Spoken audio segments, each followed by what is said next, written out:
अगला शब्द है शुद्ध। ईश्वर शुद्ध है।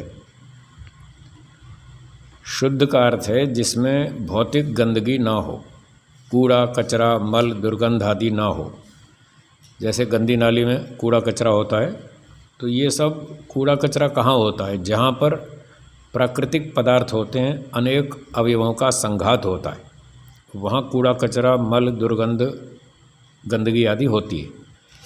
तो ईश्वर कोई संघात पदार्थ नहीं है, अनेक अवयवों का समुदाय नहीं है, अखंड एक तत्व है और चेतन भी है।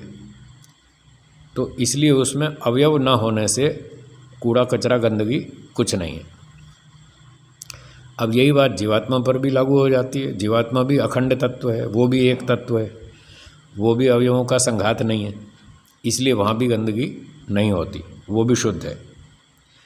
तो जितने भी पदार्थ हैं इस प्रकार के, वो शुद्ध हैं। जिसमें अवयव परमाणु न हो, वो सारे शुद्ध हैं। अगला शब्द है नित्य। ईश्वर नित्य है, ये भी एक गुण है उसमें। तो नित्य शब्द का अभिप्राय है सदा रहने वाला, उसको नित्य कहते हैं, जो वस्तु सदा रहे। तो जो वस्तु सदा रहती है, इसका अर्थ है उसका नाश नहीं होगा। तो नित्य का अर्थ ये समझना चाहिए कि ईश्वर का नाश कभी नहीं होगा, वो सदा से है, सदा रहेगा। पर जो भाषा में शब्द होते हैं उनके कुछ भावना होती है, उस शब्द की अपनी कुछ खास भावना होती है, उस भावना से उसी अर्थ में उनका प्रयोग किया जाता है।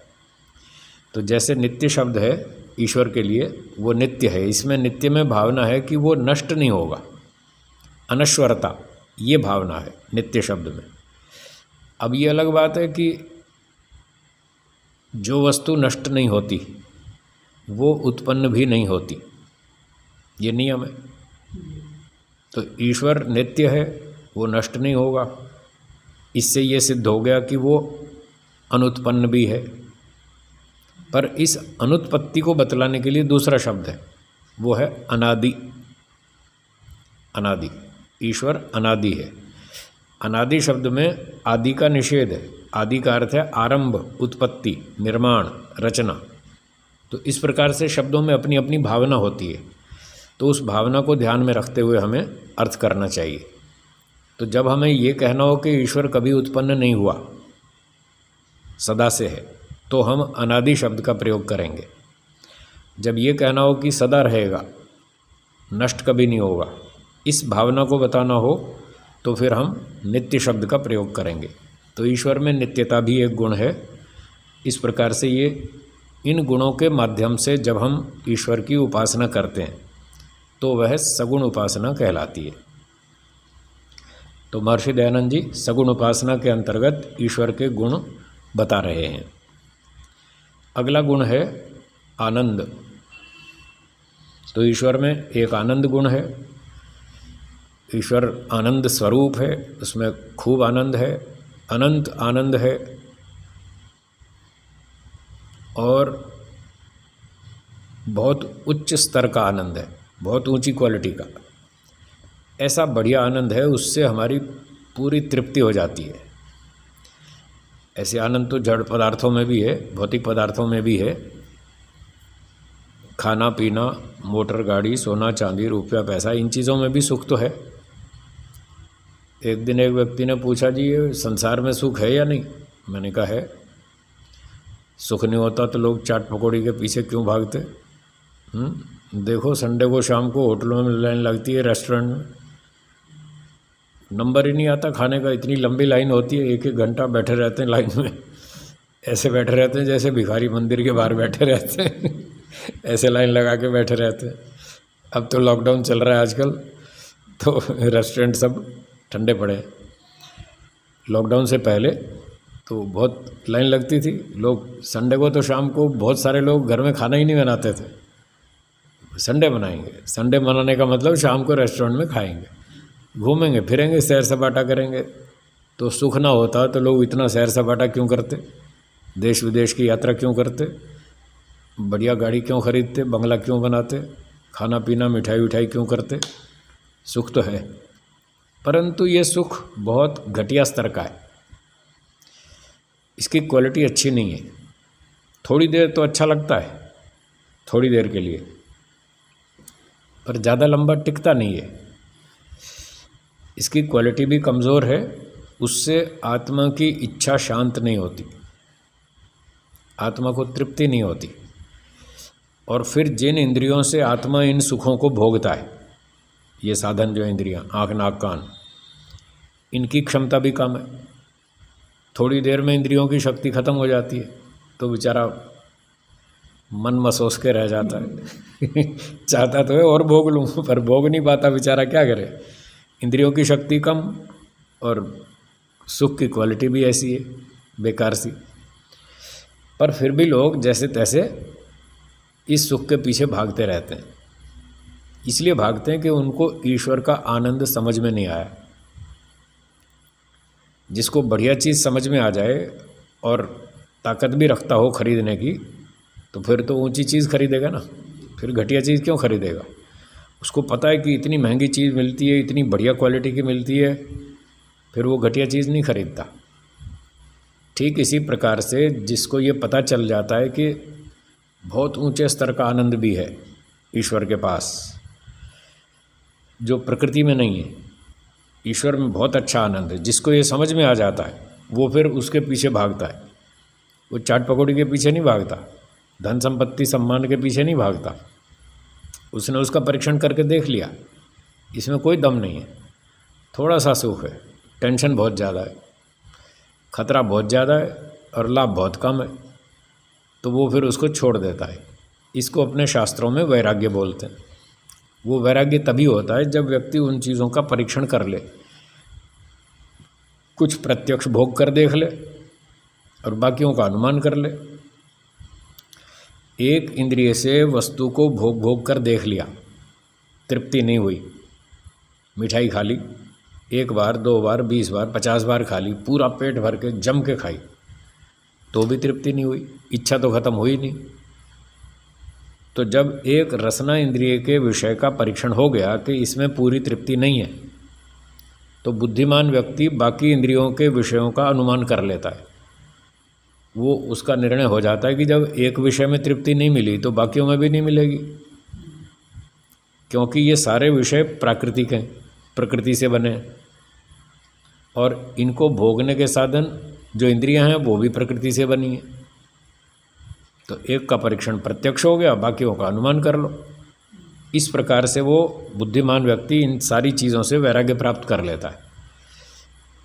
पर वो इसको इसलिए छोड़ता है जब इसके विकल्प में उसको इससे बढ़िया सुख मिले। ये एक मनोविज्ञान की बात है। कोई भी व्यक्ति किसी वस्तु का सुख ले रहा है और कोई उसको समझाता है, दूसरा व्यक्ति, कि भाई ये सुख बेकार है, घटिया है, इसको छोड़ दो, तो वो तब तक नहीं छोड़ेगा जब तक उसके विकल्प में दूसरा उससे बढ़िया सुख ना मिले। या तो बढ़िया दिखाओ, समझाओ, उसके समझ में आना चाहिए कि हाँ इससे बढ़िया सुख भी है, और या उसको चखाओ थोड़ा सा, वो टेस्ट करके देखे कि हाँ ये तो बढ़िया सुख है। एक चने खाता है, सूखी रोटी खाता है, अचार के साथ प्याज के साथ रोटी खाता है, और एक व्यक्ति बढ़िया बढ़िया पकवान खाता है। तो वो अचार प्याज वाले को बोला, भाई तू क्या अचार से रोटी खाता है, प्याज से रोटी खाता है, देख बढ़िया पकवान खा रहा है वो, तू छोड़ इसको। वो कहता है इसको तब छोड़ूंगा जब पहले पकवान हाथ में आए पकवान तो हाथ में आया नहीं और ये भी छोड़ दूँ तो मैं तो भूखा मरूंगा, मैं नहीं छोड़ूंगा।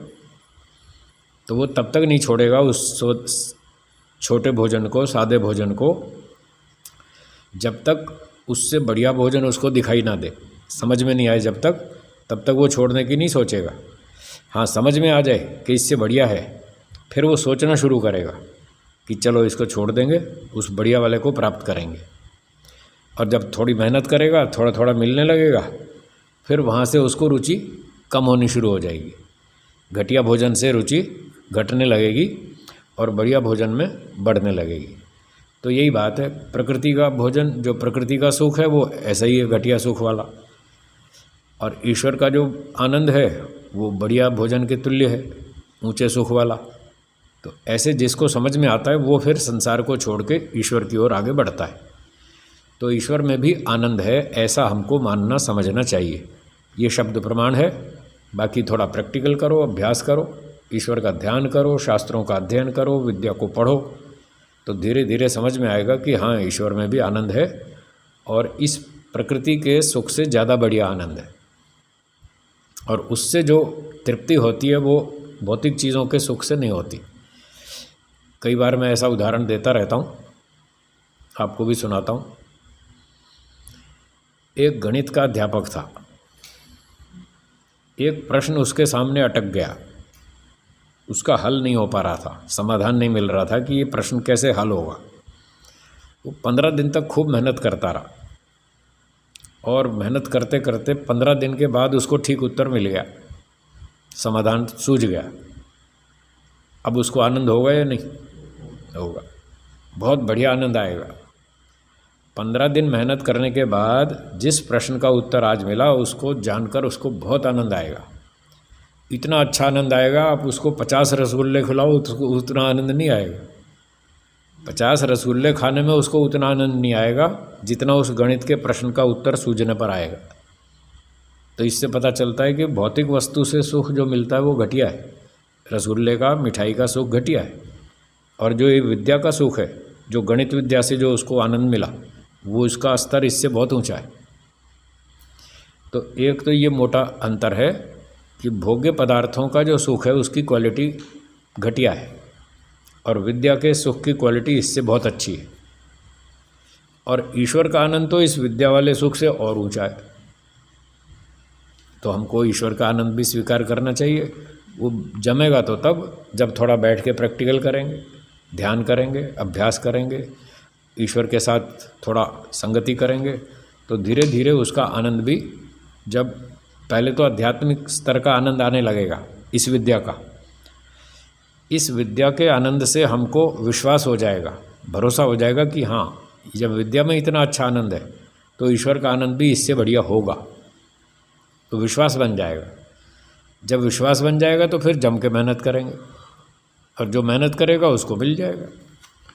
तो इस प्रकार से आनंद भी बहुत बढ़िया गुण है ईश्वर का, बहुत उत्तम आनंद है। शास्त्रों में इसकी बहुत महिमा लिखी है, और यहाँ तक लिखा है कि जिसको ये प्राप्त हो जाता है फिर वो पूरी तरह से तृप्त हो जाता है, और कहता है बस अब और कुछ नहीं चाहिए। प्राप्तम प्रापणीयम, व्यास भाष्य में पढ़ाई है आपने। जो प्रापणीय था, प्राप्त करने योग्य था, प्राप्तम, मिल गया, बस अब कुछ नहीं चाहिए। तो इस प्रकार का बढ़िया आनंद ईश्वर में है। ऐसा आनंद मानकर ईश्वर की उपासना करना, ये सगुण उपासना कहलाती है। अगला गुण है ईश्वर का सर्वव्यापक। ईश्वर सर्वव्यापक है, सब जगह उपस्थित है, विद्यमान है। व्यापक माने फैला हुआ, सब जगह फैला हुआ। जैसे ये कमरा है, उदाहरण के लिए, इस कमरे में हवा फैली हुई है, पूरे कमरे में हवा फैली है। तो जिसमें कोई वस्तु फैली हो, जिसमें, जैसे कमरे में, तो जिसमें वस्तु फैली है उसको बोलेंगे व्याप्य। क्या बोलेंगे? व्याप्य। तो कमरा व्याप्य है, कमरा है व्याप्य, और जो वस्तु इस कमरे में फैली है वो है व्यापक। वायु फैली है इस कमरे में, तो वायु को व्यापक कहेंगे, कमरे को व्याप्य। ईश्वर कहाँ फैला है? पूरे ब्रह्मांड में, सर्वव्यापक, सब जगह पर है। तो जितना बड़ा ये ब्रह्मांड है वहाँ पूरे में ईश्वर व्यापक है।